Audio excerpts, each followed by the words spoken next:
ഞാനല്ലാത്തതിനെയൊക്കെ ഞാനാണെന്ന് ധരിച്ചിരുന്നതിനെ ആ തെറ്റിദ്ധാരണയെ വിട്ടിട്ട് യഥാർത്ഥ ഞാനിനെ അറിഞ്ഞ് അതിലുറക്കലാണ് മുക്തി. സ്വരൂപേണ അവസ്ഥിതി എന്നാണ്.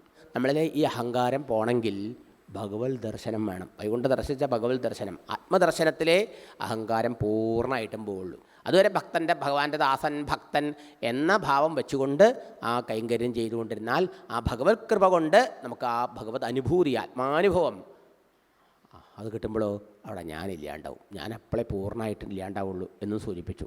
എന്താണ് ബന്ധനത്തിൻ്റെ കാരണം? എങ്ങനെയാണ് മോക്ഷം സാധ്യമാവുക? അതാണ് അടിസ്ഥാനപരമായി ആദ്യം പറയണത്. ശുകബ്രഹ്മർഷി പറയാണ്, എന്താണ് മോക്ഷം? മുക്തിർ ഹിത്വ അന്യഥാരൂപം സ്വരൂപേണ വ്യവസ്ഥിതീനം. എന്ത്? നമ്മൾ ഓരോരുത്തരുടെയും വാസ്തവ സ്വരൂപം മറന്നിരിക്കുക. അപ്പം നമ്മൾ പ്രപഞ്ചം മുഴുവനും എവിടെ ഇരിക്കണമെന്ന് വെച്ചാൽ ഇന്ദ്രിയങ്ങളിൽ ഇരിക്കണം വേണം പറയാൻ. ശബ്ദാതിരൂപം ഭുവനം സമസ്തം. രമണ മഹർഷി പറഞ്ഞു, ഈ ഭുവനം മുഴുവനും നിങ്ങൾ അപഗ്രഥിച്ച് നോക്കിയാൽ, അനലൈസ് നോക്കിയാൽ, അഴിച്ചു നോക്കിയാൽ എന്താണ്? ശബ്ദം, സ്പർശം, രൂപം, രസം, ഗന്ധം എന്ന 5 വസ്തുക്കളേ ഉള്ളൂ. ശബ്ദാദിസത്ത ഇന്ദ്രിയങ്ങളിലാണ്.